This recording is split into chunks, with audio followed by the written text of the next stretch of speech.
Alhamdulillah, mari sama-sama kita panjatkan puji syukur pada Allah Subhanahu wa taala atas nikmat iman Islam dan tentunya hidayah yang kita panjatkan setiap saat untuk bisa berada di jalannya. Eh, Sore hari ini bisa kembali lagi kita bertatap muka dalam kajian rutin MT Sahabat Surga. Tak terasa ya hampir satu pekan kita kembali lagi. Waktu sangat, orang Sunda bilang sangat nyerelek gitu kan ya. Asa kamari terus dugi deui ka tiap apa dinten Ahad. Tak lupa salawat dan salam kita limpah curahkan pada junjungan Nabi besar Nabi Muhammad SAW beserta keluarganya, sahabatnya, tobian-tobiannya, tentunya sampai umatnya yang istiqomah di jalannya. Amin ya Allah. Pertama yang kami takzimi Ustadz Dedi Haryadi LC, guru kita semua yang senantiasa hadir untuk bisa membina, membimbing kita dalam kajian ilmu tiap akhir pekannya. Semoga Ustaz diberikan kesehatan, keberkahan, keselamatan. Amin ya rabbal alamin. Juga untuk sahabat surga yang setia, semoga kita semua berikan taufik, rahmat dan hidayahnya untuk tetap istiqomah di jalannya. Amin ya rabbal alamin.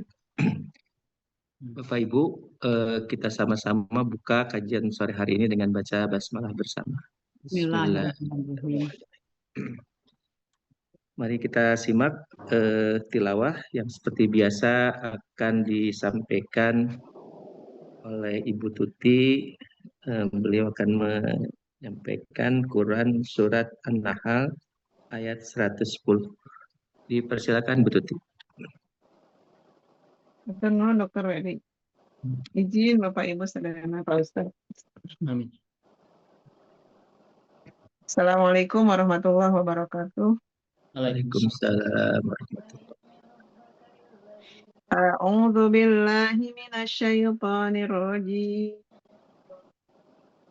Tsumma inna rabbaka lilladzina hajaru min ba'di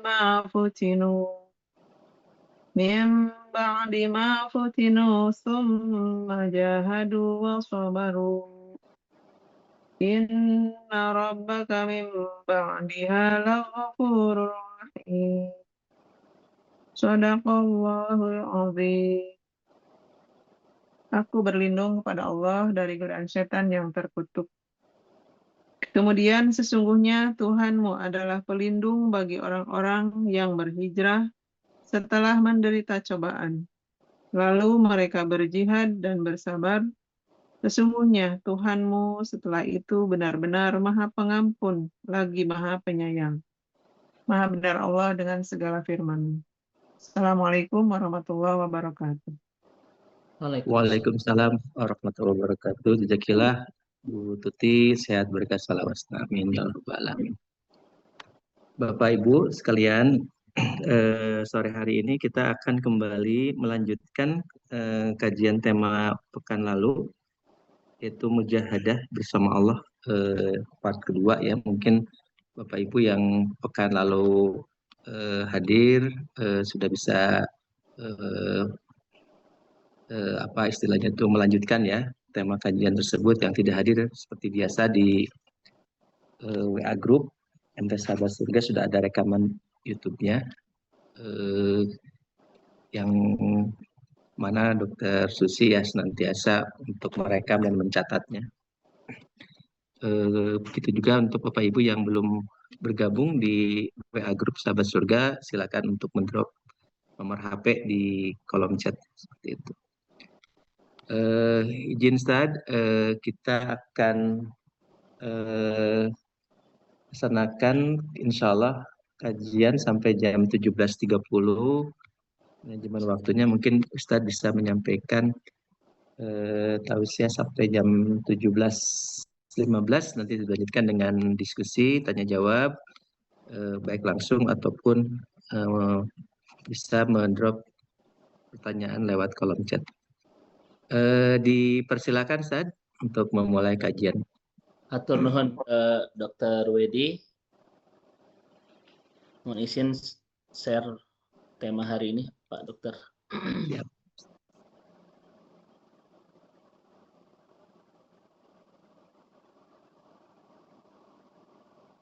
Baik.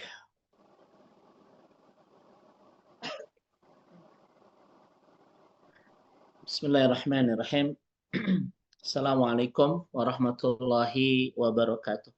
Waalaikumsalam warahmatullahi wabarakatuh. Alhamdulillahirabbil alamin.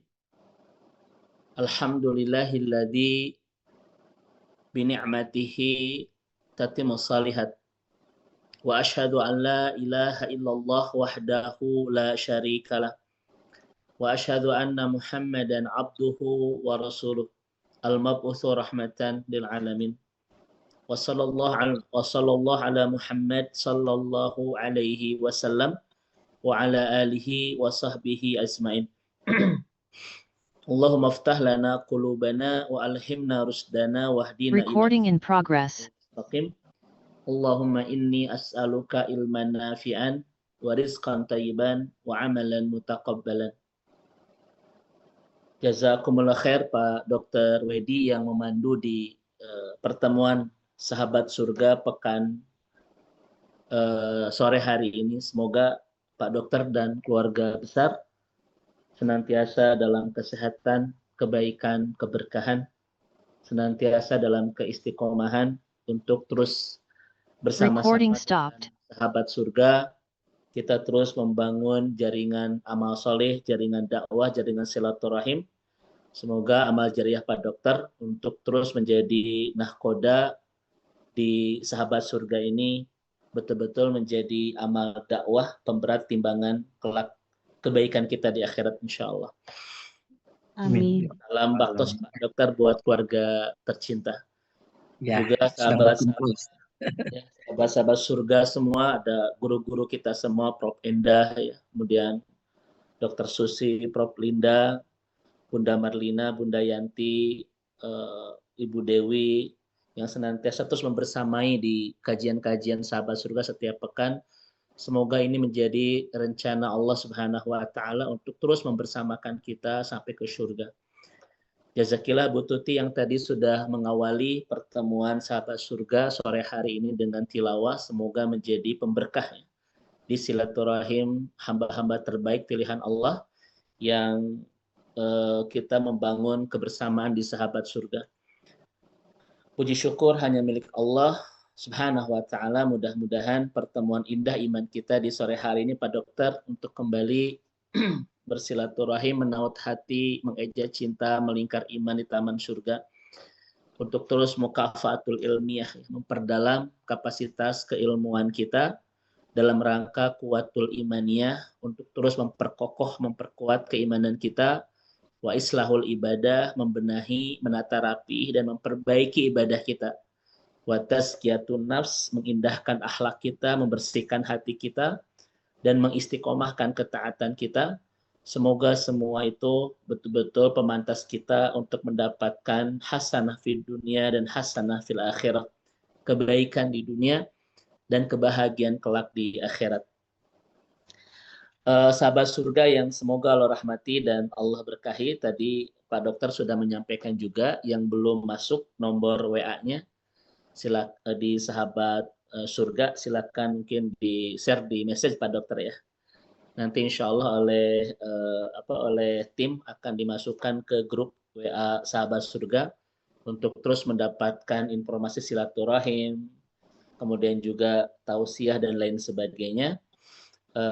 Mudah-mudahan ini cara Allah Subhanahu wa Ta'ala untuk terus mengistiqomahkan kita dalam ketaatan. Karena kalau kita lihat di surah Al-Kahfi ayat 28, kemudian juga At-Taubah ayat 119, ketika kita ingin istiqomah dalam ketaatan, harus menemukan kebersamaan dalam kesolehan. Itu rumus ya, yang niscaya Pak Dokter ya. Karena di akhir zaman sangat sulit, bahkan mustahil ketika kita ingin istiqomah dalam ketaatan, tetapi tidak menemukan kebersamaan dalam kesolehan. Itulah doa Nabi Yusuf alaihissalam, tawaffani musliman wa alhiqni bisolihin. Itu pun doa Nabi Muhammad sallallahu alaihi wasallam, Allahumma gfirli warhamni wa alhiqni birrafiqil a'la. Sangat menitik tekankan kita harus memiliki circle kesolehan. Kenapa? Karena untuk mengistiqomahkan kita dalam ketaatan di dunia dan untuk saling menyelamatkan kita kelak untuk bersama-sama di surga. Maka semoga sahabat surga ini, Pak Dokter, bukan sebuah kebetulan, tetapi rencana Allah Subhanahu wa Ta'ala untuk menghimpun kita, hamba-hamba pilihannya ini, bersama-sama membangun istana ketaatan di dunia, agar kita kelak bisa menemukan istana kebahagiaan di surga, insya Allah. Ya. Taib. Bapak dan Ibu, sahabat surga yang semoga Allah rahmati dan Allah berkahi, tema hari ini masih melanjutkan terkait dengan mujahadatullah. Ya. Kita bermujahadah bersama Allah. Kemarin sudah kita bahas, Pak Dokter, ya, apa arti mujahadah secara bahasa, secara syar'i. Kemudian juga kita akan mulai dari kalimat Rasulullah Shallallahu Alaihi Wasallam yang kemarin saya sampaikan dan kita pertegas kembali hari ini. Karena hari ini kita akan membahas puncak mujahadah tertinggi seperti apa, kemudian buah manis apa yang kita dapatkan dari mujahadah, dan bagaimana cara kita bisa bermujahadah. Ini akan kita bedah di pertemuan hari ini. Memang ini bukan kajian Asmaul Husna, Pak Dokter, tetapi pelengkap-pelengkap ya untuk memperkokoh pemahaman kita tentang Asmaul Husna ya, yang sudah kita bahas, yang mungkin sudah 80% Pak Dokter ya. Sudah 80% mau tuntas ini Bu Tuti ya, Masya Allah tak terasa ya. Semoga Bu Dokter Susi menyimpan semua file dokumennya. Semoga nanti ada kesempatan kita untuk menggarap menjadi sebuah karya insya Allah. Karena apa yang saya sampaikan di kajian ini memang semuanya merujuk kepada kitab-kitab yang kita beli, Pak Dokter ya. Saya di rumah ada hampir belasan karya-karya ulama terkait dengan Asmaul Husna ya, yang kita tuangkan setiap pertemuan-pertemuan kita di akhir pekan insya Allah. Baik Bapak Ibu sekalian, kemarin sudah kita sampaikan tentang definisi mujahadah dan lain sebagainya. Dan kita akan mengawali pertemuan hari ini dengan kalimat Nabi yang Nabi sampaikan di Haji Wada ya, di bulan Zulhijjah tanggal bulan Zulhijjah di tahun ke-10 Hijriah. Ketika Nabi mengatakan wal mujahid man jahada nafsahu fi taatillah. Ini kita sampaikan kemarin, mari kita perdalam kembali Bapak Ibu. Dan kita sambungkan dengan kajian kita di hari ini. Bahwa kata Rasulullah Shallallahu Alaihi Wasallam, mujahadah itu adalah amalnya Pak Dokter. Orangnya disebut dengan mujahid dan perempuan disebut dengan mujahidah. Siapa mujahidah dan mujahid itu? Ternyata kata Nabi ketika Haji Wada tahun ke-10 Hijriah mengatakan, man jahada nafsahu fi ta'atillah. Orang yang bersungguh-sungguh dengan dirinya dalam membangun ketaatan kepada Allah. Nah ini. Jadi ini memperluas cakrawala Pak Dokter ya, terkait dengan makna mujahadah. Tidak sekedar bersungguh-sungguh memangku senjata, maju ke medan perang, bertempur dengan musuh, tetapi ternyata yang bersungguh-sungguh dengan dirinya, dengan jiwanya, untuk membangun ketaatan kepada Allah Subhanahu wa Ta'ala, itulah yang disebut dengan mujahid. Berdasarkan hadis Nabi, riwayat Imam Ahmad dan Ibnu Majah, yang Nabi sampaikan hadis ini di detik-detik kewafatan beliau. Karena setelah hadis ini keluar, 3 bulan setelah itu Rasulullah Shallallahu Alaihi Wasallam wafat ya, di bulan Rabiul Awal di tahun ke-11 Hijriah. Nah kemarin sudah kita bahas Bapak Ibu sekalian, kenapa Rasulullah Shallallahu Alaihi Wasallam itu menyampaikan mujahadah atau orangnya disebut dengan mujahid dan mujahidah itu adalah yang bersungguh-sungguh membangun ketaatan kepada Allah. Kenapa ketaatan kepada Allah itu memang harus punya bingkai yang disebut dengan bersungguh-sungguh. Nah, ternyata kita menemukan jawabannya dari Yahya bin Mu'adz Ar-Razi, ya, seorang ulama besar. Kata Syekh Yahya Mu'adz Ar-Razi rahimahullah, karena ketika kita membangun ketaatan kepada Allah berbenturan dengan 3 musuh, pasti akan mendapatkan halangan dari 3 musuh yang ingin menghentikan ketaatan kita kepada Allah. Dan 3 musuh ini, Pak Dokter ya, itu selalu hadir di setiap kita menemukan momentum ketaatan. Makanya saya tanya Bapak Ibu tadi, sebelum Bapak Ibu gabung di grup ini, ada nggak yang gini? Ngaji ulah, ada nggak Pak Ibu? Ya kan? Ya, kalau tidak ngaji di absen sama Dokter Wedi ya. Kalau ngaji haroream. Selalu ada peperangan antara kita dan 3 musuh, ya, untuk menghentikan ketaatan kita kepada Allah. Makanya siapakah yang beribadah itu Pak Dokter? Merekalah pemenang-pemenang pertempuran itu. Dan sore hari ini saya sedang berhadapan dengan para mujahid dan penjahidah pemenang-pemenang pertempuran itu. Barakallahu fiik. Semoga Allah istiqomahkan kita dalam ketaatan sampai jannah insyaallah.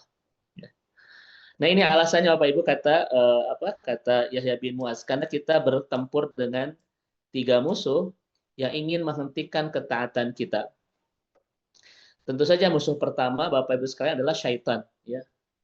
Kata Yahya bin Mu'adz Ar-Razi. Dan kita tahu Pak Dokter ya, di surat Al-A'raf ayat 16 sampai 17, ternyata setan itu meminta dipanjangkan umurnya kepada Allah Subhanahu wa taala cuma untuk satu alasan, yaitu ingin menghentikan kita dalam ketaatan. Bahkan di surat lain Allah mengatakan liyakunu min ashabis sa'ir. Setan meminta dipanjangkan usianya oleh Allah untuk satu alasan, Teh Tuti. Hanya ingin menghentikan kita dari jalan kebaikan, dari jalan keistiqomahan, dan ingin membawa kita semuanya ke neraka. Cuma itu agenda besar iblis itu, Bapak Ibu. Ya, Masya Allah itu. Cuma itu agenda iblis itu. Satu, ingin la'aqudanna lahum sirotokal mustaqim. Ingin menyesatkan kita di jalan yang lurus, ingin menghentikan ketaatan kita, liyakunu min ashabis sa'ir, dan ingin membawa kita semuanya ke neraka bersama mereka. Cuma itu. Mereka tuh minta dipanjangkan usianya oleh Allah. Makanya Bapak dan Ibu sekalian, itulah alasan Pak Dokter, kenapa kita ketika misalnya ada milad ya, tidak boleh tidak boleh mengucapkan biasanya itu semoga panjang umur ya. Karena panjang umur itu bukan permintaan kita, tapi permintaan iblis untuk terus menyesatkan kita dan ingin membawa kita ke neraka. Makanya kalau Bapak Ibu ingin mendoakan orang, misalnya ketika dia milad, memang tidak ada sunnahnya, tidak ada contohnya ya. Ada pesta ulang tahun dan lain sebagainya, Nabi tidak mencontohkan. Tapi kalaupun ingin menyampaikan sesuatu kepada orang, ya, ketika mungkin dia sedang milad, Pak Dokter, ini tidak dicontohkan. Tapi kalau ingin, jangan mengatakan semoga selamat panjang umur. Kalaupun mau kalimat itu, kata ulama, tambahkan semoga Anda panjang umur dalam keberkahan. Semoga Anda panjang umur dalam ketaatan kepada Allah. Semoga Anda panjang umur dalam keistiqomahan. Nah, begitu ya. Jadi ditambah gitu. Tidak sekedar semoga panjang umur. Karena itu bukan doa kita dalam Al-Qur'an. Atau boleh Pak Dokter ya kita mengucapkan semoga usianya penuh dengan keberkahan, kan begitu saja. Baik, ini setan Bapak Ibu sekalian ya. Dan ini musuh pertama yang dihadapi ketika kita melakukan ketaatan kepada Allah. Ya, kemarin sudah kita sampaikan. Yang kedua, kata Yahya bin Mu'adz Ar-Razi, Bapak dan Ibu, sahabat surga, musuh yang akan memerangi kita untuk menghentikan ketaatan kita, ya. Yang kedua adalah syahwat, yaitu hawa nafsu. Ya, hawa nafsu Bapak Ibu sekalian. Pertama, digoda oleh setan agar kita tidak beribadah.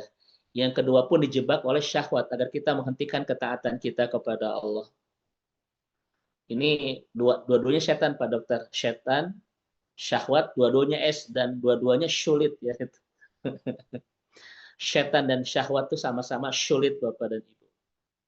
Kita lihat di sini apa kata Allah Subhanahu wa taala, inna nafsa la'amaratu bisu. Syahwat itu ingin membawa kita dalam keburukan bukan dalam ketaatan. Syahwat itu ingin membawa kita dalam kemaksiatan bukan dalam ketaatan. Ya.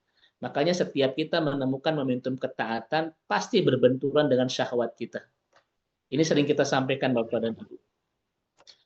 Ya. Bahkan ini ada sebuah kalimat yang sangat indah dari para salafus soleh kita. Jika Anda bimbang menghadapi dua alternatif pilihan, keputusan Anda tidak tahu mana yang paling bahaya, maka tinggalkanlah sesuatu yang paling dekat dengan syahwat Anda. Karena sikap yang terdekat dengan kesalahan itu ada pada mengikuti hawa nafsu. Sekalian ini ya. Ini bimbingan dari bijak dari salafus saleh kita, Bapak Ibu. Ketika kita dihadapkan dua pilihan dan kita tidak tahu mana yang paling bahaya, maka jangan pernah ambil pilihan yang mendekati dengan syahwat kita. Kenapa? Karena sikap yang terdekat dengan kesalahan itu ada ketika kita mengikuti hawa nafsu. Ini sampai ulama bilang begini Bapak Ibu, saking kita harus hati-hati dengan syahwat ini ya. Masya Allah. Idza ashkala 'alaika amrani la tadri ayyuha ashaddu fa khalafa aqrabuhuma min hawaka fa inna aqraba ma yakunul khata fi mutaba'atil hawa. Ini indah Pak Dokter ya kalimat ini. Kemudian Ibu dan Bapak sekalian, itu ya pertama, kita berlawanan dengan musuh pertama bernama syaitan, musuh kedua bernama syahwat, dan musuh ketiga, Bapak Ibu sekalian, kita berhadapan dengan dunia kita. Dengan dunia kita. Ini tiga-tiganya musuh, ya, yang akan terus memerangi kita dalam ketaatan untuk menghentikan ketaatan kita. Makanya wajar enggak ketika orang yang melaksanakan ketaatan disebut dengan mujahid? Wajar, kenapa? Karena sebelum dia melaksanakan ketaatan, berperang dulu dengan tiga musuh. Syahwat, setan, dan dunianya. Maka siapa yang melaksanakan ketaatan, pemenang-pemenang pertempuran. Dan saya sedang melihat wajah-wajah pemenang-pemenang pertempuran itu. Yaitu Bapak Ibu semua. Ya. Amin. Bapak Ibu coba lihat di ayat ini. Kalau kita sudah terjebak dengan dunia, wattadarunal akhirah, kita akan menggampangkan dan mengentengkan urusan akhirat kita. Itu Bapak Ibu bahayanya dunia itu. Allah sampaikan di surah Al-Qiyamah ayat 20 ayat 21. Kalau orang Pak sudah melekat dengan dunia, tuhibbunal ajilah wattadarunal akhirah. Maka konsekuensinya dia akan menganggap gampang, menganggap enteng, menganggap tidak penting urusan akhirat. Ini bahaya nggak Bapak Ibu sekalian? Bahaya sekali itu. Makanya kan Bapak dan Ibu ya, Allah mengatakan di surat Al-Furqan itu Pak Dokter, ma ja'alallahu lirajulin qalbaini fi zawfihi. Allah tidak menciptakan dua hati dalam satu rongga dada. Allah tidak menciptakan dua hati dalam satu rongga dada. Artinya, kalau hati kita makin melekat dengan dunia, Bapak Ibu, itu makin melonggar dengan akhirat. Karena dua-duanya tidak bisa melekat bersamaan di perasaan kita. Karena Allah tidak menakdirkan hati kita untuk punya dua perasaan dalam satu rongga dada itu. Makanya, ini saya pernah menyampaikan kajian ini Bapak Ibu di kajian Asyifa Pak Dokter ya, di Unfad ya, kajian Asyifa Unfad. Terkait dengan bab ini. Dan ternyata Bapak Ibu, dunia itu menjadi musuh. Kenapa? Karena kalau kita sudah melekat dengan dunia, Bapak Ibu, itu yang terjadi dengan kita adalah tadarun. Tadarun itu menganggap tidak penting, menganggap enteng, menganggap remeh urusan akhirat. Makanya Bapak Ibu ada orang yang ngaji kayak jadi nggak jadi masalah. Tahajud ataupun tidak tahajud kayak tidak jadi masalah. Tilawah ataupun tidak, kayak tidak jadi masalah. Betul nggak Bapak Ibu sekalian? Padahal tidak ada musibah paling besar dalam kehidupan seorang mukmin ketika satu hari berlalu, dia tinggalkan banyak ketaatan kepada Allah. Itu musibah Bapak Ibu. Kan kemarin saya sampaikan kepada Bapak Ibu ya, kalau di rumah kita, itu pasangan kita dan anak-anak kita itu masih bermasalah soal ketaatan kepada Allah, itu musibah besar, Bapak Ibu. Ya. Karena kata salafus saleh, musibah terbesar dalam sebuah rumah tangga adalah ketika mereka memiliki anak-anak yang sudah balik tapi masih bermasalah dalam ketaatan. Ini musibah yang orang tua tidak boleh remeh menyikapi ini. Karena ada Pak Dokter ya, orang tua yang anak laki-lakinya ke masjid ataupun tidak ke masjid nggak jadi masalah. Atau bahkan suaminya antara ke masjid dan tidak pun tidak jadi masalah, Bapak Ibu. Itu musibah besar.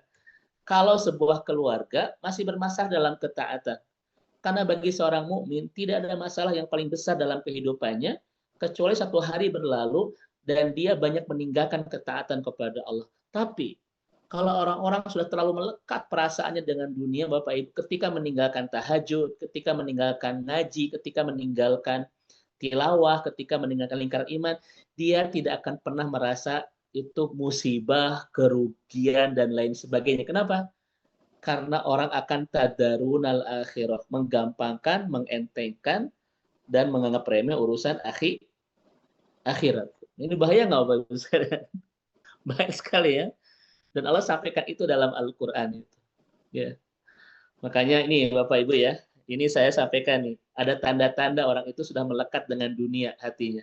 Satu, al-asadu fin nahar wal jisah fil lail. Ini tanda Bapak Ibu kalau hati orang sudah melekat dengan dunia ya. Al-asadu fin nahar wal jisah fil lail. Di siang hari dia seperti singa merajai dunianya, tapi di malam hari dia seperti mayit, tidak bisa bergerak untuk bangun, melaksanakan ketaatan kepada Allah. Ada nggak orang-orang kayak begini Bapak Ibu? Di siang hari dia merajai dunianya, expert profesional. Tapi di malam hari dia tidak bisa bangun untuk berdiri melaksanakan ibadah kepada Allah. Ulama menyebutnya dengan al-asadu fin nahar wal jisah fil lail. Di siang hari dia seperti singa dan di malam hari dia seperti mayit. Padahal Bapak Ibu, seorang mukmin itu kaidah hidupnya adalah ar-ruhban fil lail al-fursan fin nahar. Apa artinya itu? Bapak Ibu, apa artinya? Ar-ruhban fil lail al-fursan fin nahar. Artinya seorang mukmin itu kalau di malam hari dia harus seperti rahib. Habiskan malamnya untuk Allah. Rahib ya. Wal fursan fin nahar, dan di siang hari dia seperti kesatria, dia menaklukkan dunianya. Nah, itu mukmin Bapak Ibu. Ya. Kita ini kebanyakan yang mana? Ar-ruhban fil lail al-fursan fin nahar atau al-asad fin nahar al-jisah fil lail.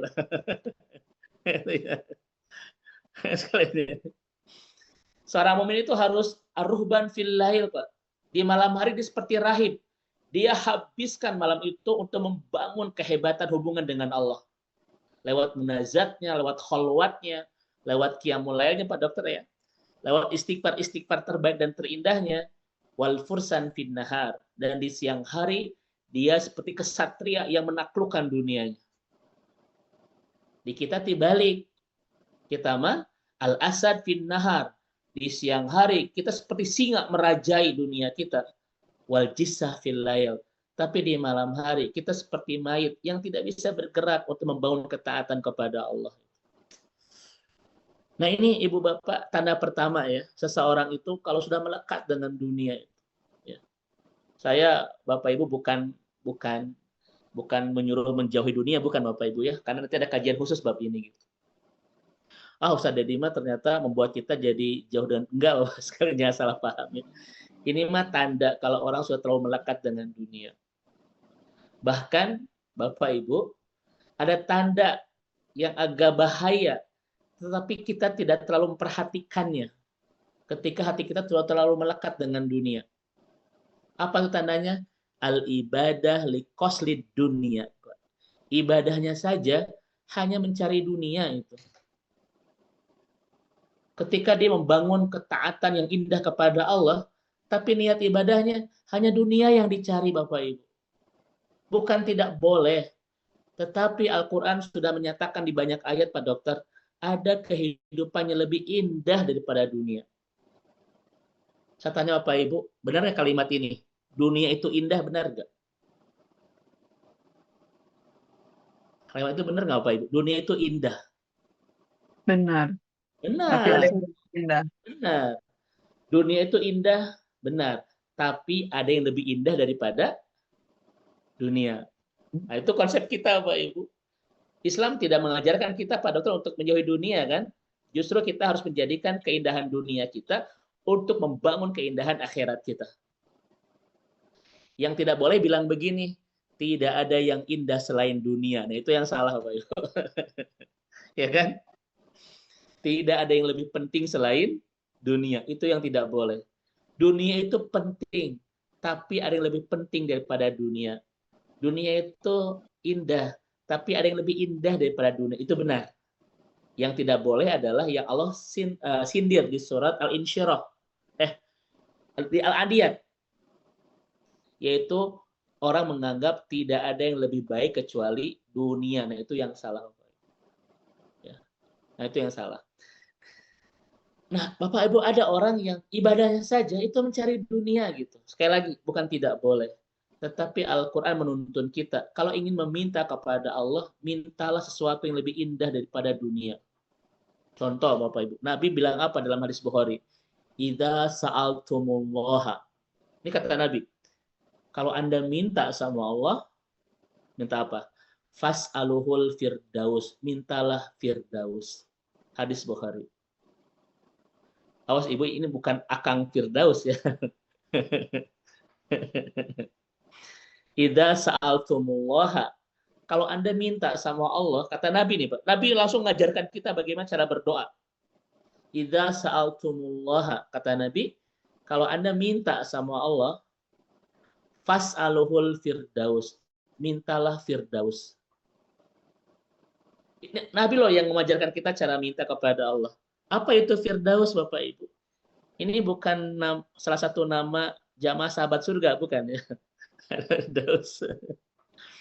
Tapi firdaus itu kata Nabi adalah ausatu wa a'lal jannah, surga paling tengah dan paling tinggi. Dan kita sudah sampaikan pada Dr. Wedi ya, ternyata Rasulullah itu paling banyak doa-doanya itu minta kebahagiaan akhirat Bapak dan Ibu. Nah itu. Tapi kalau orang Pak Dokter sudah terlalu melekat dengan dunia, ibadahnya saja, semuanya hanya ingin mencari dunia saja. Ibu kenapa sering tahajud? Ustaz, supaya wajah saya makin glowing. Gitu ya. Ibu kenapa nih rajin saum Senin Kemis? Supaya kolesterol saya turun dan berat badan ideal. Begitu ya. Bukan tidak boleh. Tapi mulailah belajar untuk meminta sesuatu yang lebih indah daripada dunia. Karena khawatir Pak Dr. Wedi, ketika ibadah kita terus meminta dunia, khawatir kita dilupakan untuk meminta yang lebih indah daripada dunia. Betul tidak? Karena sekali lagi, ma ja'alallahu li rajulin qalbaini fi zawfihi. Allah tidak menciptakan dua hati dalam satu rongga dada. Nah, inilah Ibu dan Bapak sekalian alasan dari Rasulullah bahwa kenapa orang yang taat disebut dengan mujahid dan mujahidah. Karena ketika dia melaksanakan ketaatan, pasti berbenturan dengan tiga musuh yang ingin menghentikan ketaatannya. Dunianya, syahwatnya, dan syaitannya. Bapak Ibu berdoa sama Allah. Semoga di setiap peperangan, ketika kita menemukan momentum ketaatan, kita yang selalu menang. Ya. Bapak Ibu mohon izin, ini pertanyaan dari para ulama. Ketika kita menemukan momentum ketaatan, kebanyakan selalu menang, selalu kalah Pak, dengan tiga musuh tadi. Salah. Salah. Itu ya. So, Bapak Ibu kadang menang, kadang kalah kan tergantung kondisi iman kita, Bapak Ibu ya. Dan iman kata Nabi itu kan yahluk Pak Dokter, kama yahlukus saub, sering lusuh seperti lusuhnya baju itu. Kalau iman sedang lusuh, ketika kita digempur tiga musuh ini, kadang kita kalah. Kita tadinya mau tilawah tidak jadi, mau tahajud tidak jadi, mau saum tidak jadi, mau sedekah tidak jadi. Itu dilusar Bapak Ibu. Semoga Pak Dokter ya kita berdoa sama Allah untuk terus memenangkan setiap pertempuran agar kita istiqomah dalam ketaatan kepada Allah sepanjang hayat kita. Ya, sepanjang hayat kita. Amin. Insya Allah. Oke, kita masuk Bapak dan Ibu sekalian. Nah, ini ada kalimat yang sangat indah. Termasuk Bapak dan Ibu, apa kata salafus saleh? Termasuk bermujahadah, bersungguh-sungguh dalam ketaatan itu Pak Dokter adalah kafun nafsi an iradatiha minasyagli biguril ibadah.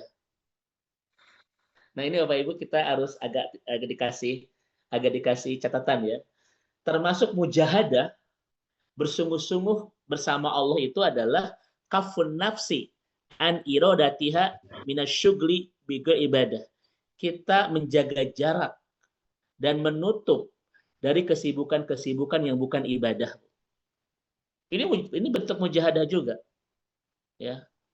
Apa kata Ibnu Battal? Qala Ibnu Battal rahimahullah, jihadul mar'i nafsahu atau nafsuhu huwal jihadul akmal. Jadi jihad seseorang terhadap syahwatnya atau terhadap jiwanya itu harus jihad yang menyeluruh. Maksudnya apa? Maksudnya Bapak Ibu satu, man'un nafsi anil ma'asi, menjaga diri dari kemaksiatan. Yang kedua, man'u minas syubuhat, menjaga diri dari berbagai syubuhat. Ya. Kemudian wa biman'iha minal iktsar minas syahwat, menahan diri dari syahwat al mubahah li tatawaffar laha fil akhirati. Tawaffaro itawaffir ya, li tatawaffiro laha fil akhirah. Jadi Bapak Ibu, termasuk mujahadah itu tidak hanya sekedar menahan diri dari kemaksiatan, tidak sekedar menahan diri dari segala hal yang syubhat, tetapi juga menahan diri dari kesibukan syahwat untuk mengerjakan sesuatu yang bukan ibadah. Ini kira-kira Bapak Ibu sekalian mudah atau susah? Karena banyak Pak Dokter aktivitas kesibukan kita yang itu bukan ibadah, nonton gitu ya. Terus apalagi Bapak Ibu tolong disebutkan contoh-contohnya yang biasa kita lakukan sehari-hari.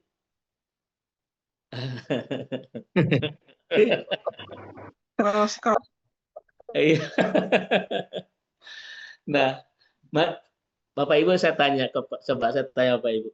Kata Nabi itu kebaikan agama seorang itu terlihat dari apanya? Kata Nabi, min husni islamil mar'i tarkuhu ma la ya'nihi.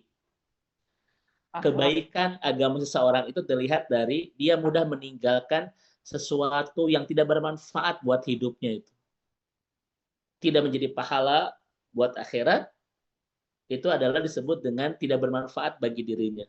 Maka seburuk-buruk manusia, kata Nabi, adalah yang banyak melakukan sesuatu yang tidak bermanfaat buat akhiratnya itu. Itu ya. Ustadz, memang nonton nggak boleh? Bukan tidak boleh. Dengar musik bukan tidak boleh. Nongkrong di dago menghitung angkot, bukan tidak boleh. Tapi termasuk mujahadah, bersungguh-sungguh bersama Allah itu adalah kita menjaga jarak dari kesibukan-kesibukan yang tidak bernilai ibadah. Jadi siapakah mujahid itu yang tidak mudah OTW dan gasken Bapak Ibu? Gitu ya.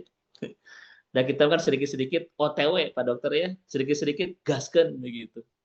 Nah, Bapak Ibu, mujahadah itu di sana salah satunya.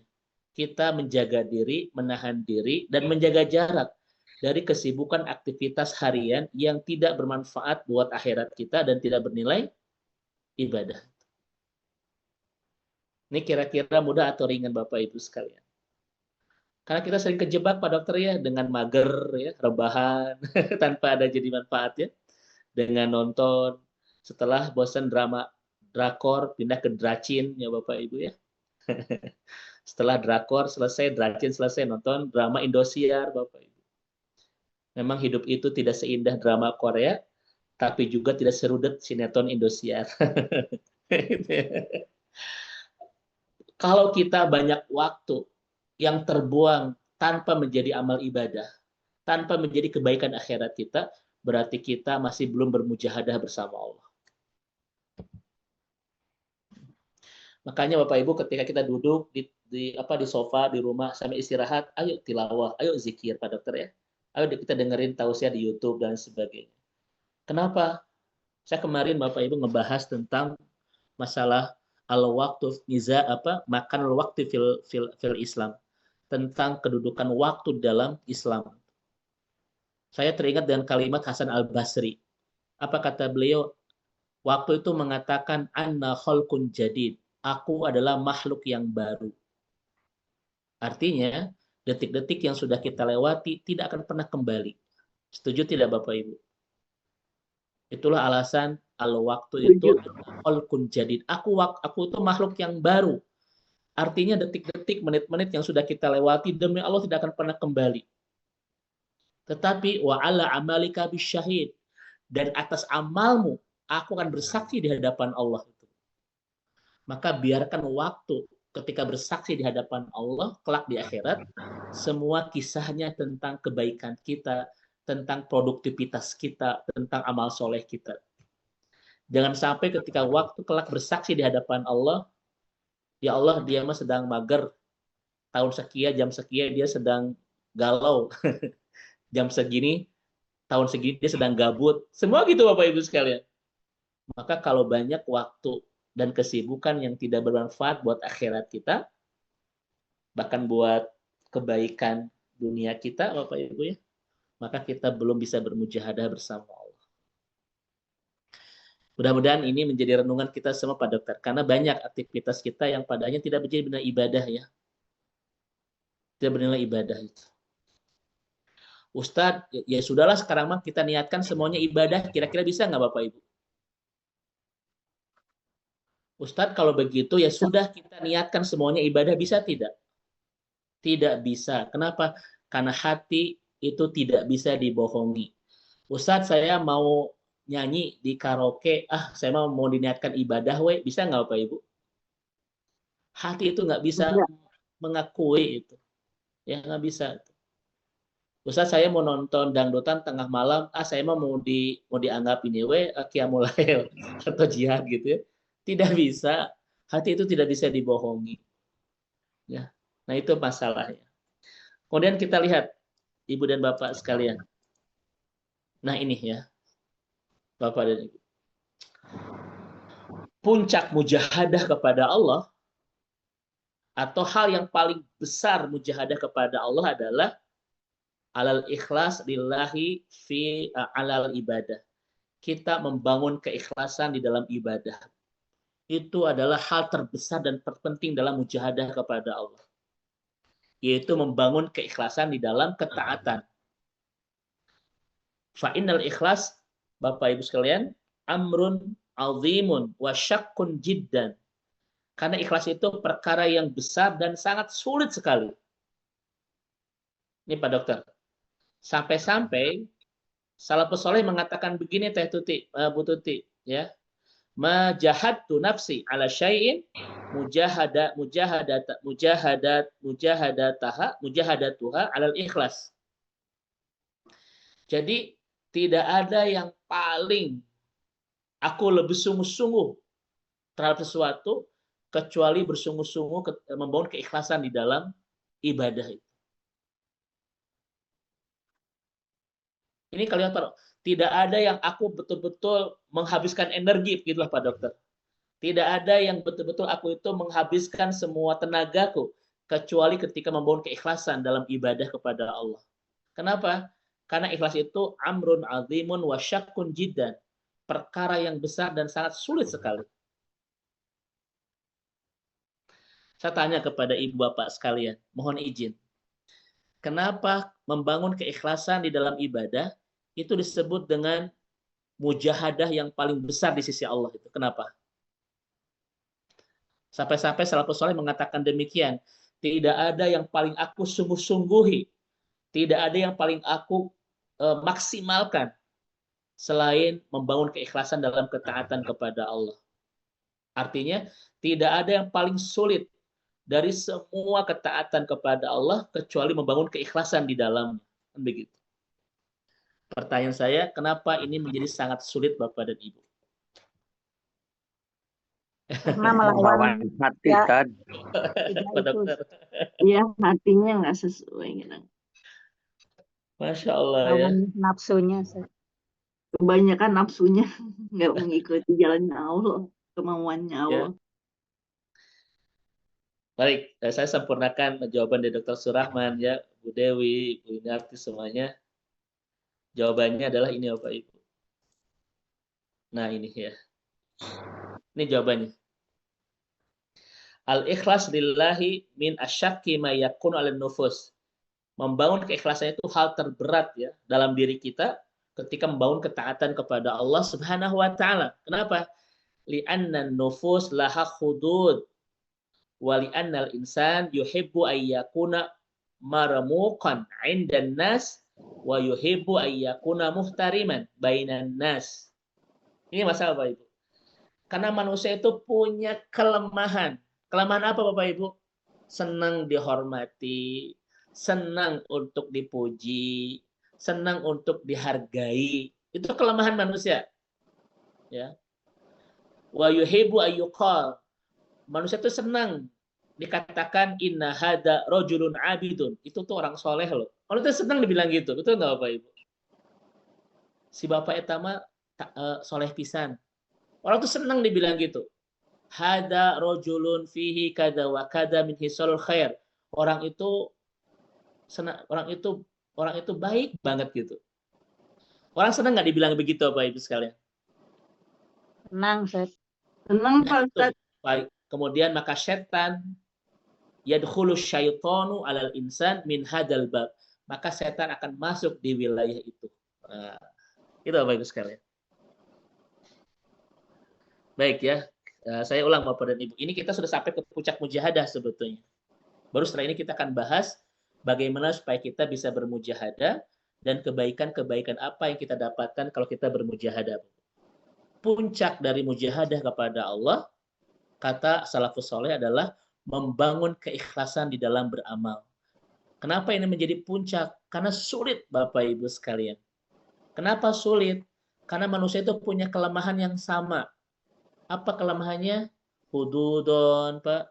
Muhtariman, marmukon, ya. Senang diakui, senang dipuji, senang senang dihormati, senang disebut bapaknya orang soleh, senang disebut si ibu ini mah banyak kebaikannya, senang disebut bahwa orang ini betul-betul orang yang agamanya bagus, senang kan gitu? Maka setan masuk ke pintu itu. Apa kata Kordowi Bapak Ibu? Inna syaitan yakti minut toti dok filil insan. Setan itu akan masuk ke titik terlemah setiap kita. Oke, saya ulang.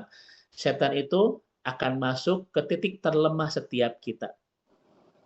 Inna syaitan yakti minut toti dok filil insan.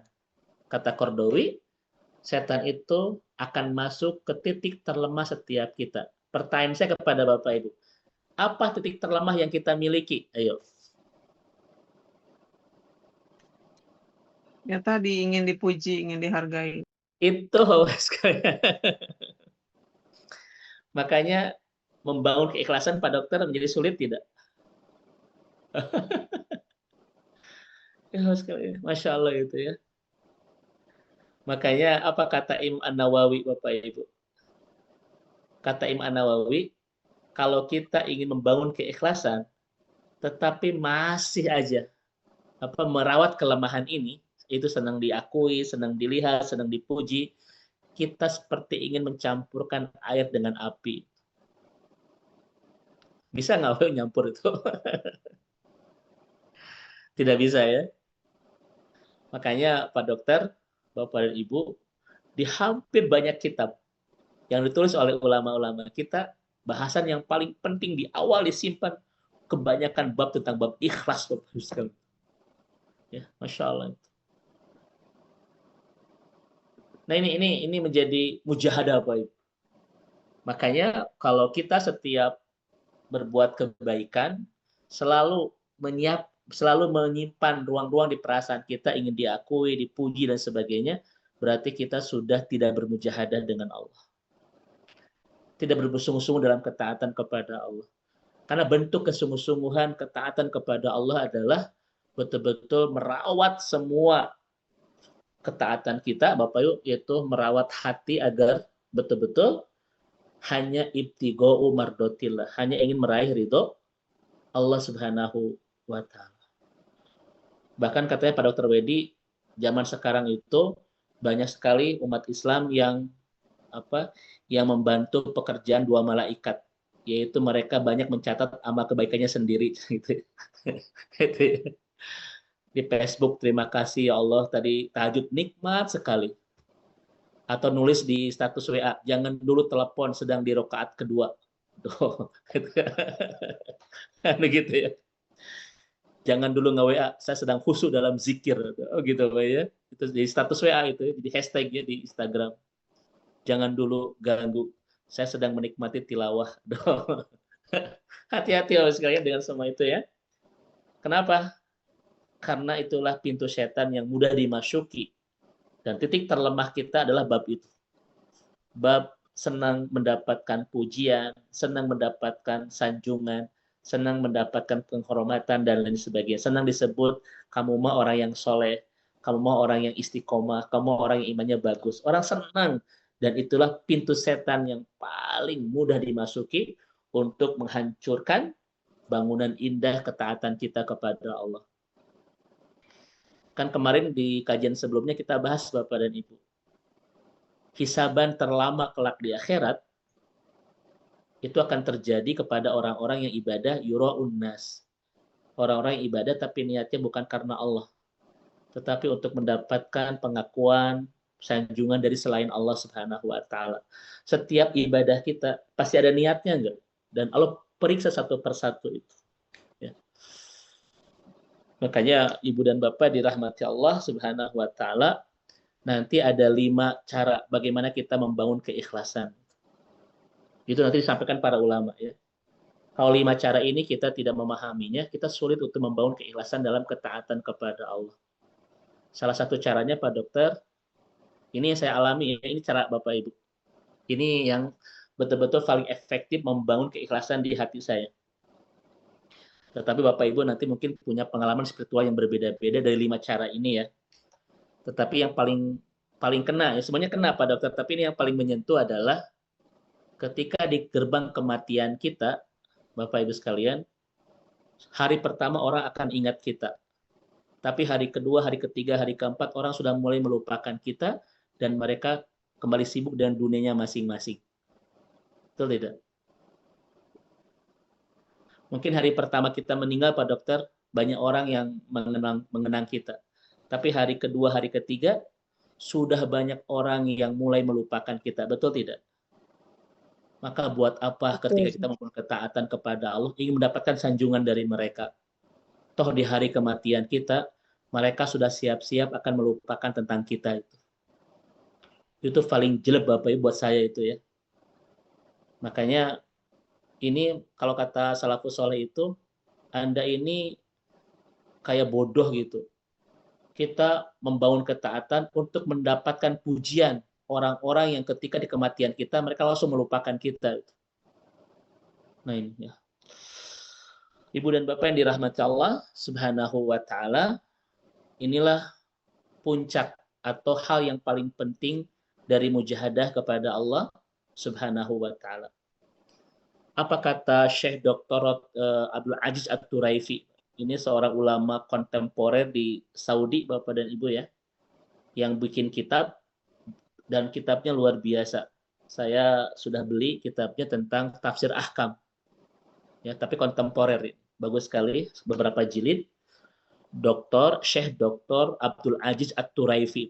Kemarin masuk penjara, tapi sekarang sudah keluar lagi, alhamdulillah. Karena kita menemukan banyak ulama-ulama kita di Saudi yang masuk penjara tanpa ada proses yang pasti. Ada beberapa guru-guru kita, Bapak Ibu ya, di antara yang paling dekat dan paling saya dekat dengan emosi, dengan hati saya, Bapak Ibu, karena banyak karya-karya beliau yang saya beli juga. Dr. Salman Al-Audah ya. Mungkin Bapak Ibu kenal itu. Sampai sekarang belum jelas berapa tahun di penjaranya dan kapan keluarnya, Ustaz. Ini masih belum, karena ya itulah Saudi ya. Apa kata Dr. Abdul Aziz At-Turaifi ini? Bapak Ibu, min a'la maratibil ikhlas. Al-hirsyu ala kitmanil khair, kal hirsi ala kitmanil syar. Puncak tertinggi dari keikhlasan adalah semangat menyembunyikan kebaikan. Sebagaimana selama ini kita semangat menyembunyikan aib dan keburukan. Itu kata Syekh Abdul Aziz At-Turaifi. Al-hirsu min a'la maratibil ikhlas, al-hirsu ala kitmanil khair, kal hirsi ala kitmanil syar.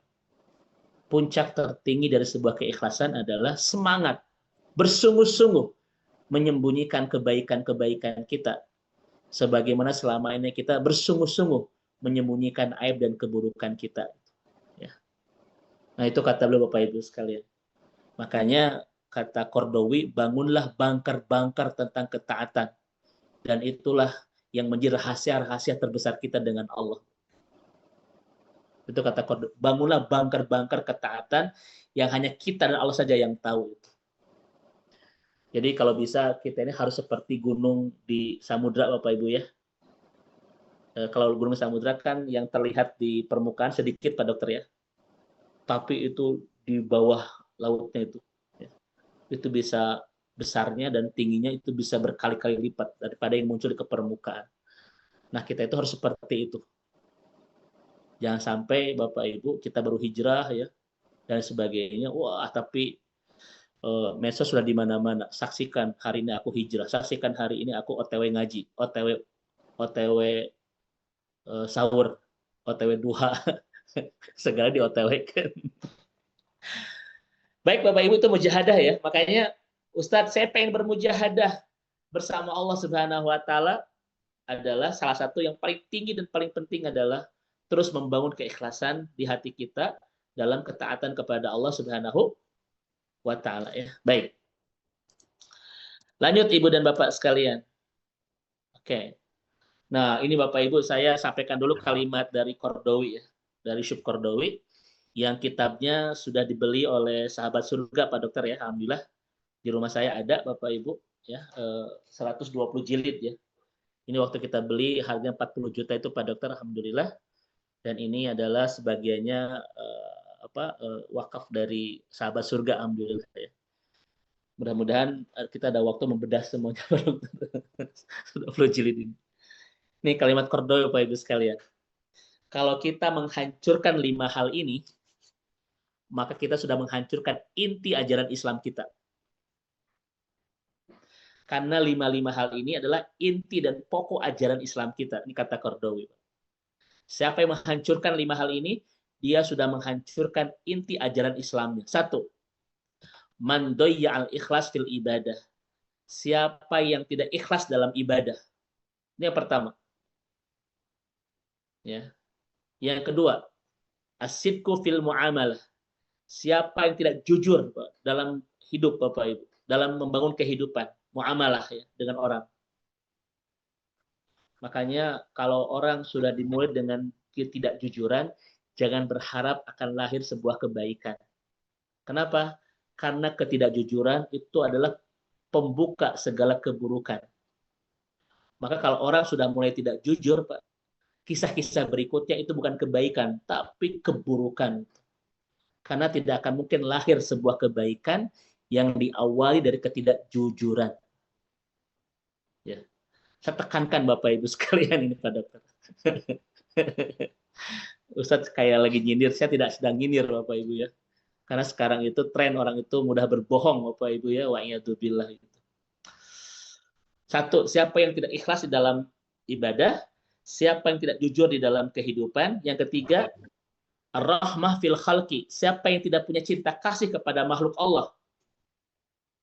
Yang keempat, al-itqan fil amal, siapa yang tidak profesional dalam bekerja. Yang kelima, al-ukhuwah fil alaqah, siapa yang tidak punya hubungan ukhuwah di dalam kebersamaan. Ukhuwah yaitu mencintai saudara kita seperti mencintai diri sendiri, maka orang sudah menghancurkan inti ajaran Islam.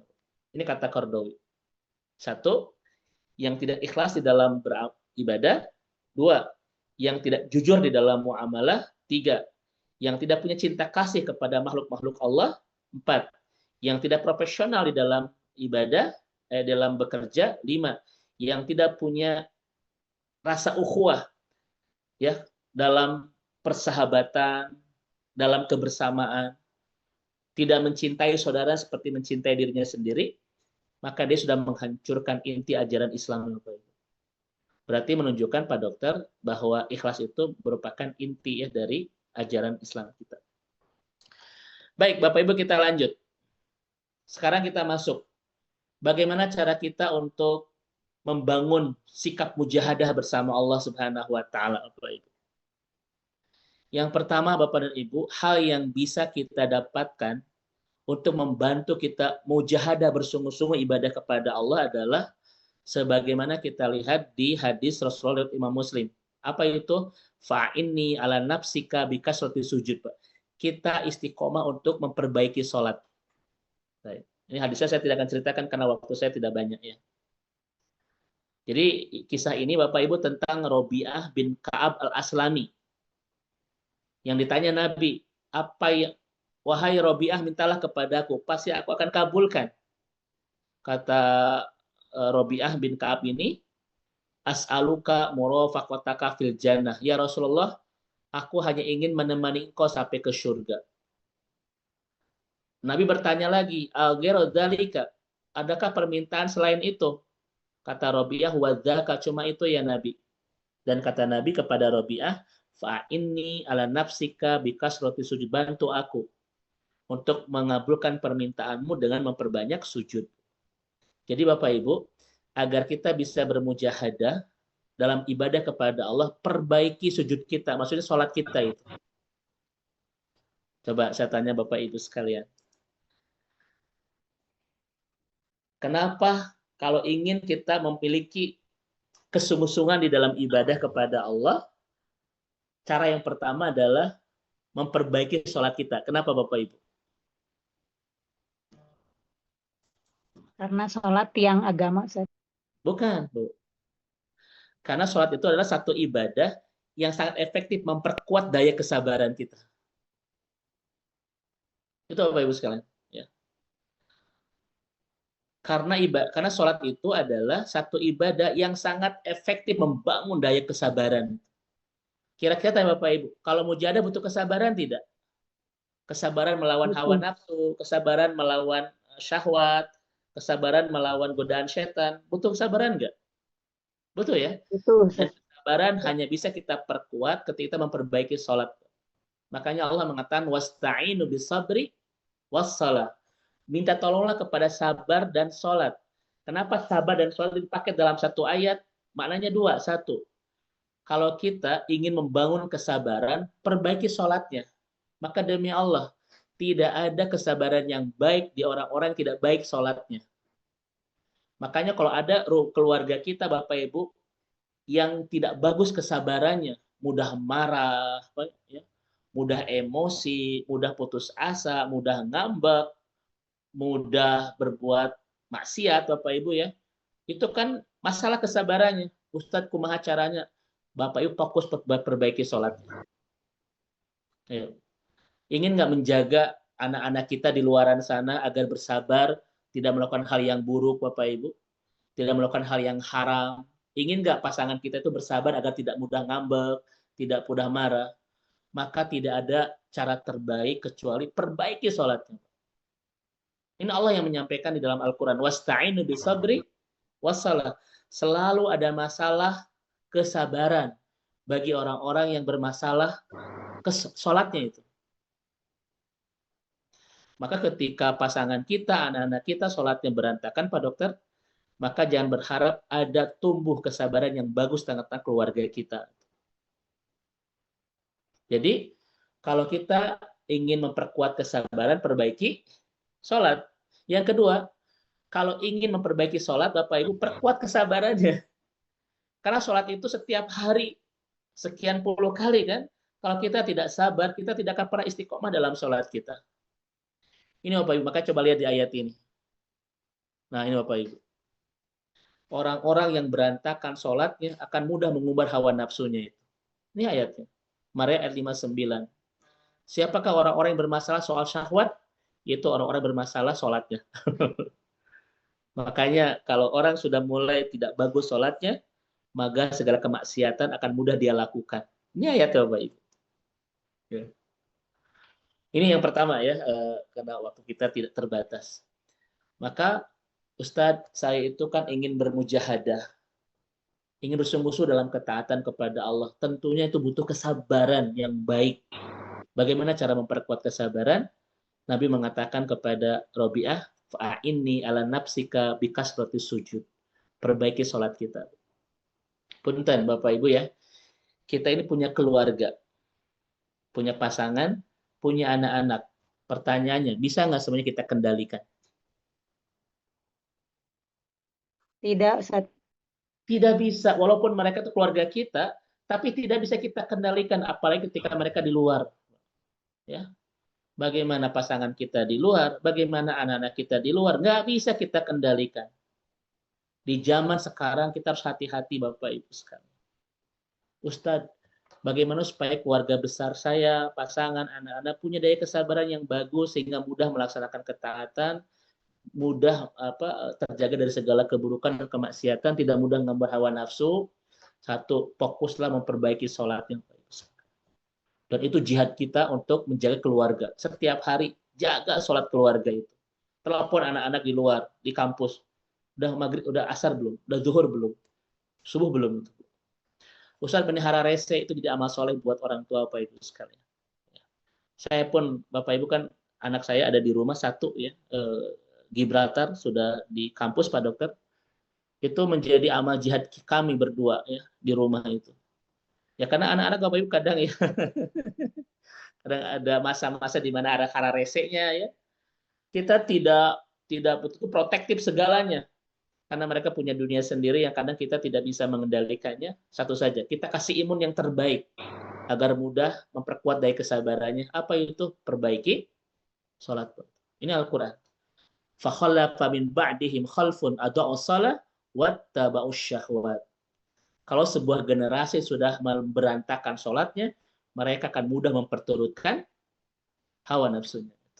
Nah ini Bapak Ibu pegangan orang tua ya, kita sebagai orang tua. Itu yang pertama Ibu dan Bapak sekalian, bagaimana cara kita bisa membangun mujahadah. Kita harus punya daya kesabaran yang hebat. Dan daya kesabaran, kalau kita lihat dalam Al-Quran, hanya bisa kita bangun dengan memperbaiki. Yang kedua Bapak Ibu sekalian, al-amal ya, yang bisa membantu kita untuk memperkuat mujahadah kita kepada Allah. Apa Bapak Ibu sekalian? Kata ulama adalah dzikrul maut. Ingat bahwa kita ini, Bapak Ibu punya jadwal kematian, kita akan pulang ke akhirat, amal-amal kita akan dihisab, akan diminta pertanggungjawaban, dan Allah akan memberikan dua konsekuensi, apa kita ke neraka atau ke surga. Ingat dengan semua ini Pak Dokter, itu akan membangun kita mujahadah dalam beribadah. Ingat bahwa kita akan pulang. Kan sebetulnya teori hidup kita cuma dua, menangisi atau ditangisi. Hari-hari ini kita banyak menangisi orang-orang yang pergi. Boleh jadi besok lusa kita ditangisi karena kita telah pergi. Betul Bapak Ibu sekalian? Suami istri itu nanti pada akhirnya akan ada dua Pak Dokter, menangisi dan ditangisi. Mungkin kita akan menangisi kepergian pasangan kita, atau kita ditangisi gara-gara kita pergi meninggalkan pasangan kita karena kematian. Bisa kan? Bisa. Ya, makanya kalau orang ingat dzikrul maut, Bapak Ibu ingat kematian, maka dia akan muncul mujahadahnya untuk membangun ketaatan kepada Allah. Ingat kematian tidak menghalangi kita dari kematian, tetapi bisa menghalangi kita dari penyesalan setelah kematian. Nah ini yang kedua Bapak Ibu sekalian ya, dzikrul maut. Dan kata Rasulullah, perbanyaklah kamu ingat pemutus segala kenikmatan yaitu kematian. Makin ingat usia kita sangat terbatas. Saya kemarin nangis Bapak Ibu sekalian, karena ada sebuah renungan dari Syekh kita, siapa kita 100 tahun kemudian. Punten Bapak tolong dijawab bareng-bareng. Siapa kita 100 tahun ke depan? Almarhum Ustaz. Almarhum. Mayit. Nangis Pak Dokter itu Pak Dokter. Mayit. Kita sudah tidak ada di kehidupan ini Bapak Ibu. Jangankan siapa kita 100 tahun ke depan, siapa kita 50 tahun ke depan itu. Saya nangis Pak Dokter karena ya kalau kita lihat usia umat Nabi Muhammad kan tidak sampai segitu Pak Dokter ya. Kita akan pulang Bapak Ibu sekalian.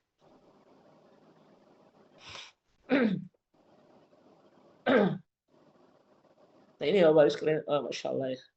Siapa kita 100 tahun ke depan? Siapa kita 50 tahun ke depan? Siapa kita 25 tahun ke depan? Mungkin sudah tidak ada sekali. Dan pasti sudah tidak ada ya. Karena usia rata-rata umat Nabi Muhammad itu 60 sampai 70 dan sedikit yang melewati angka itu kata Nabi itu. Kita sudah tidak ada. Tapi ketiadaan kita itu bukan hilang Bapak Ibu. Kita sedang akan dipita bertanggung jawaban di akhirat. Kalau kita ingat dengan ini, itu muncul mujahadah Bapak Ibu ya. Untuk bersungguh-sungguh dalam ketaatan kepada Allah dan bisa mengalahkan musuh-musuh tadi Pak Dokter ya. Syaitan, syahwat dunia kita itu. Orang tuh makin lemah kesadaran tentang kematiannya, maka akan makin mudah untuk meninggalkan segala ketaatan kepada Robnya. Hidup penuh dengan kesia-siaan, waktu habis penuh dengan ketidakproduktifan. Akan begitu kalau orang makin lemah kesadaran tentang hari kematiannya. Nah ini Bapak dan Ibu ya yang dirahmati Allah. Makanya kemarin kan kita bahas Pak Dokter ya. Kalau kita dari sekarang tidak belajar dekat dengan Allah, nanti di hari tua kita akan tersiksa Bapak Ibu. Kenapa tersiksa? Karena di hari tua kita akan ditinggalkan pasangan kita, ditinggalkan anak-anak kita yang pergi mereka dengan keluarganya masing-masing. Kan kita sendirian. Kalau kita tidak belajar dari sekarang dekat dengan Allah, hari tua itu tersiksa. Karena kita merasa sendiri Bapak Ibu. Pasangan kita tiada, anak-anak kita juga tiada. Tapi kalau kita dari awal sudah membiasakan merasa dekat dengan Allah, ketika pasangan kita pergi, anak-anak kita pergi pun kita tidak merasa sendirian. Karena kita senantiasa merasa bersama Allah Subhanahu wa Ta'ala itu kan begitu. Kan Pak Dokter seringlah menemukan fakta ketika misalnya seseorang pasangan itu meninggal.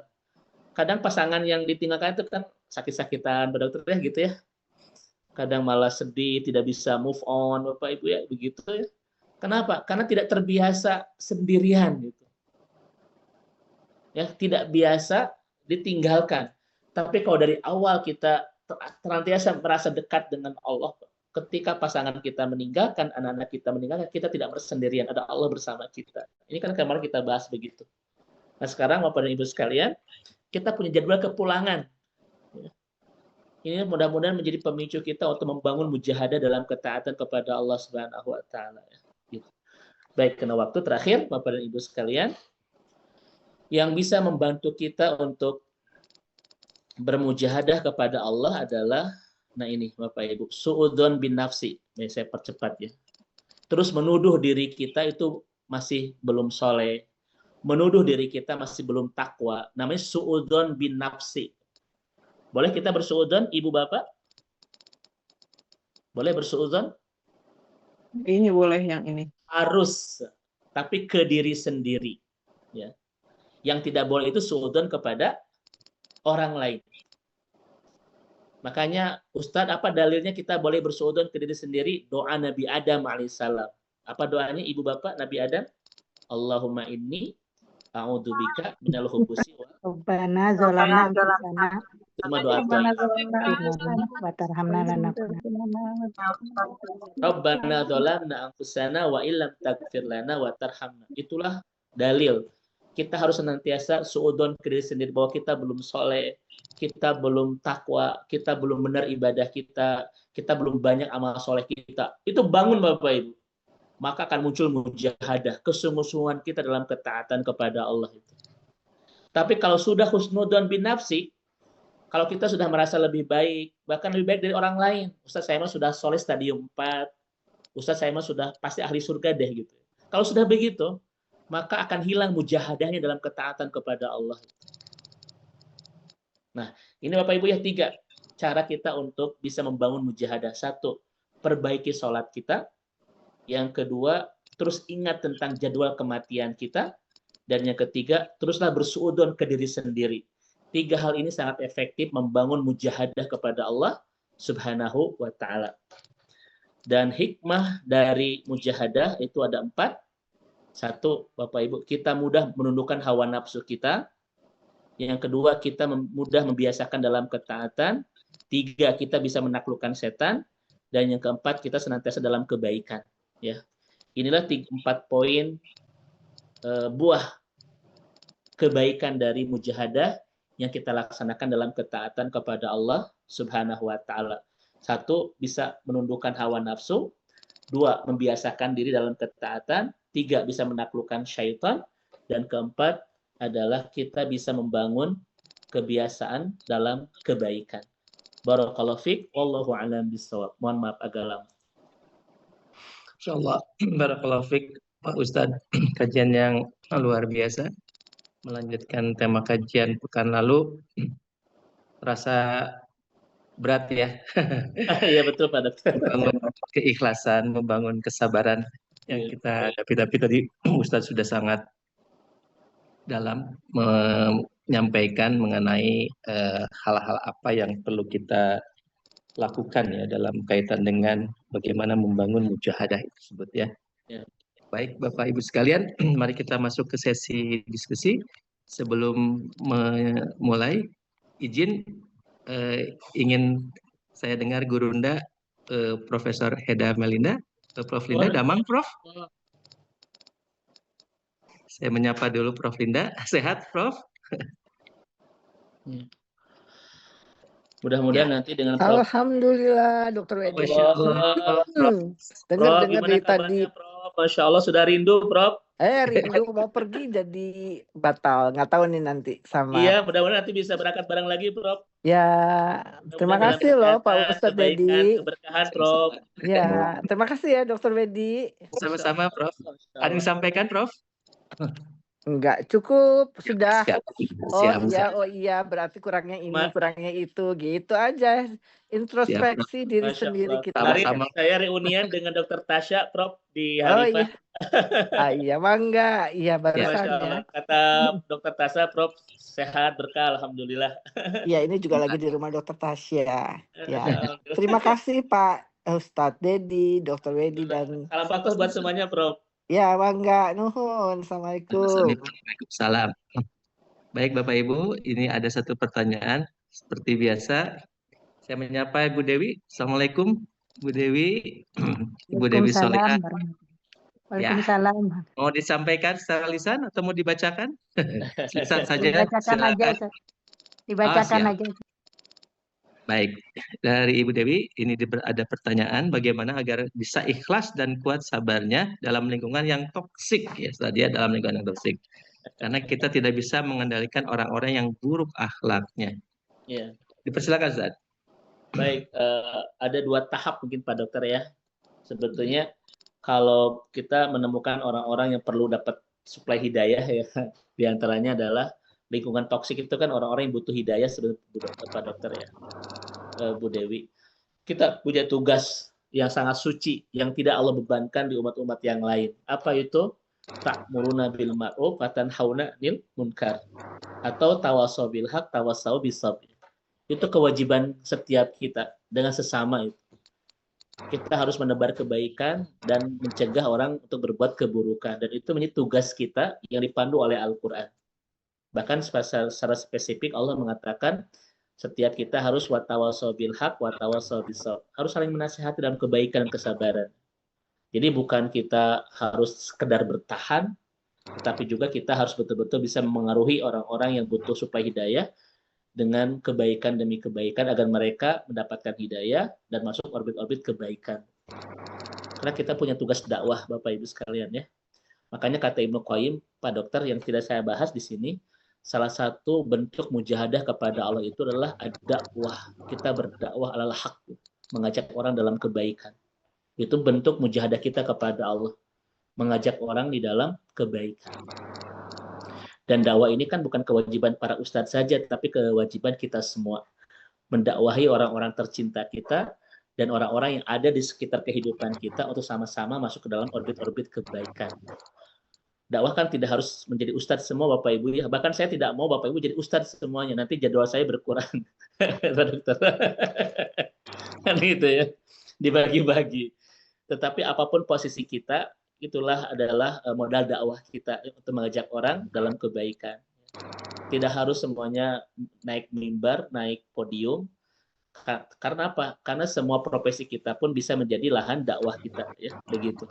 Nah ini kewajiban kita kepada orang-orang yang toksik ya. Pertama itu.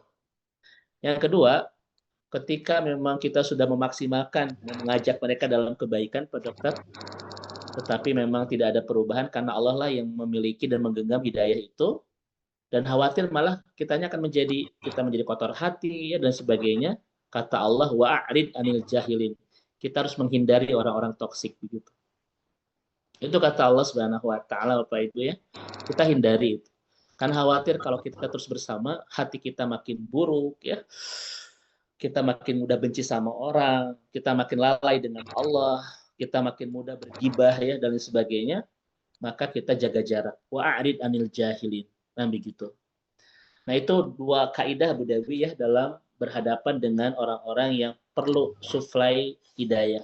Di antaranya adalah orang-orang yang toksik. Gitu ya. Satu, biarlah kita bertahan untuk terus berdakwah, mengajak mereka dalam kebaikan. Dan ketika berdakwah, kata Allah, watawasaw bil haq, watawasaw bis sabr. Kita harus perkuat kesabaran kita ya. Karena nggak mungkin dakwah itu tanpa ada kesabaran. Kalau kita berdakwah tanpa ada ujian kesabaran, ini bukan dakwah namanya Pak Dokter, atau salah jalan ya. Karena pasti di jalan dakwah, kita butuh daya kesabaran yang bagus. Itu Allah sampaikan di surah Al-Kahfi ayat 28. Wasbir nafsaka ma'alladina yad'una rabbahum bil ghadati wal 'ashi yuriduna wajha. Itu yang yang Allah sampaikan di dalam Al-Qur'an. Namun ketika semua itu sudah kita lakukan dan ternyata tidak ada perubahan, malah kita jadi kotor hati, kotor lisan, kotor pikiran, malah kita yang jadi berantakan, lain sebagainya, maka jaga jarak. Jaga jarak. Bukan mutus silaturahim ya, jaga jarak. Nah itu, Terima kasih Ustaz. Bu Dewi ya. Ini sebetulnya ini hanya tips singkat ya, karena memang kalau harus dibahas itu harus butuh beberapa waktu ya lebih dalam gitu. Tapi mudah-mudahan tips ini bisa sedikit bisa ngasih solusi insya Allah. Iya. Iya. Jazakallah khair Ustaz. Ibu Dewi sehat berkah selalu Bu. Bun. Amin, amin. Baik. Ustaz, berikutnya dari Bunda Yanti. Ini mungkin pertanyaan singkat, tapi mungkin sedikit ditambahkan. Kalau misalnya kita melaksanakan sholat, tapi apakah sholat yang kita lakukan adalah masih kategori berantakan? Dan apa ciri-cirinya kita sholat tapi masih berantakan, Ustaz? Ini nanti banyak aspek ya. Pertama, aspek waktu, aspek tata cara, Pak Dokter ya. Karena sholat ini nanti betul-betul akan terlihat banyak variabelnya ya tentang kerapihan sholat kita itu. Satu misalnya secara fikih bisa dilihat dari bagaimana waktu yang kita lakukan, apakah berantakan atau terjaga, bagaimana kaifiatnya, itu Pak Dokter ya. Itu juga harus dilihat variabelnya itu ya. Karena yang disebut berantakan ya tentu saja sholat yang asal-asalan, yang tidak sesuai dengan sunnah Rasulullah Shallallahu Alaihi Wasallam. Padahal kan Nabi sangat jelas sekali, Sallu kama ra'aitumuni usolli. Kita tidak boleh sholat kecuali betul-betul melihat bagaimana tata cara Nabi sholat. Itu tekankan oleh Nabi itu ya di dalam hadis itu. Makanya kita tidak boleh ada banyak inovasi dan kreativitas pada Dokter dalam sholat. Nggak boleh ya. Sholat itu bukan ranah kita banyak kreativitas ya. Tugas kita hanya bagaimana melihat sholat Nabi berdasarkan hadis-hadis yang sahih, kemudian kita dekati sholat kita ke sholat Rasulullah. Itu yang terbaik yang harus kita lakukan. Kalau itu tidak bagus, maka berantakan sholat kita. Yang ketiga adalah sisi dari kehusyuan, misalnya. Nanti kan Nabi banyak bahas tentang bab ini kan, tentang bab khusyuk itu. Itu kan variabel-variabelnya. Dan kalau kita lihat misalnya, ternyata Pak Dokter, Sholat yang khusyuk itu kan nanti yanha 'anil fahsya wal munkar, bisa membangun diri kita mudah tercegah dari fahsya dan munkar. Makanya kalau kita masih terbebas melakukan fahsya wal munkar, itu tanda berantakan sholat kita itu. Karena ternyata kerapihan dan ketidakrapihan sholat kita bisa dilihat dari implikasinya, ya kan? Allah mengatakan sholat itu bisa mencegah perbuatan fahsya dan munkar. Kalau ini masih kita lakukan, berarti memang kita harus terus memperbaiki sholat kita. Ketika sholat kita semakin diperbaiki, Bapak Ibu, yang tadi itu ya, waktunya, tata caranya, Bapak Ibu ya, kemudian kehusuannya dan sebagainya, itu akan membangun sikap seseorang yang sangat kuat terjaga dari fahsya dan munkar. Nah, itu variabel-variabel yang bisa kita lihat terkait dengan kebaikan dan ketidakbaikan sholat kita. Semoga Allah Subhanahu wa taala memberikan hidayah kepada orang-orang yang terputus sholatnya. Semoga Allah memberikan kekuatan fisik kepada orang-orang yang saat ini lemah dalam melaksanakan sholat. Dan semoga Allah mengistiqomahkan orang-orang yang saat ini sedang memperbaiki sholatnya, insyaallah. Amin ya rabbal alamin. Iya, Ustaz, terima kasih Ustaz.